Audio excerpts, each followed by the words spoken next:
હળવદ નજીક મોરબીના બે શખ્સો મેફેડ્રોન ડ્રગ્સ સાથે ઝડપાયા છે, જેમાં એક આરોપી અહેમદ સુમરા ભાજપનો કાર્યકર હોવાનું અને મોરબીના ધારાસભ્ય કાંતિલાલ અમૃતિયા સાથે નિકટના સંબંધ ધરાવતા હોવાના આરોપો સાથે વિપક્ષી આગેવાનો દ્વારા આરોપીના ધારાસભ્ય સાથેના ફોટા સોશિયલ મીડિયા પર પોસ્ટ કરતા રાજકારણ ગરમાયું છે।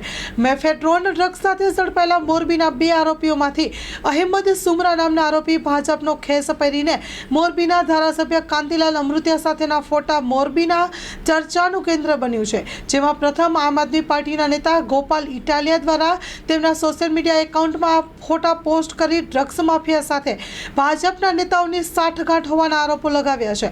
મોરબીના કોંગ્રેસ અને આમ આદમી પાર્ટીના નેતાઓ અને કાર્યકરો દ્વારા ડ્રગ્સ સાથે ઝડપાયેલા આરોપીઓ સાથે ધારાસભ્યના ફોટા સોશિયલ મીડિયામાં શેર કરીને અનેક સવાલો ઉઠવા પામ્યા છે।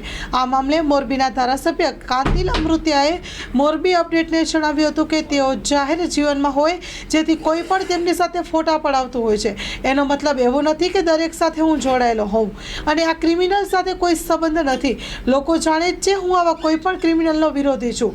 મેં આ કેસ ડ્રગ્સમાં સાથે ઝડપાયેલા આરોપીઓ સામે કડક કાર્યવાહી કરવા અને આ કેસની તટસ્થ તપાસ કરવાની પણ સૂચના આપી છે। Story report by Himanshu Solanki, Morbi.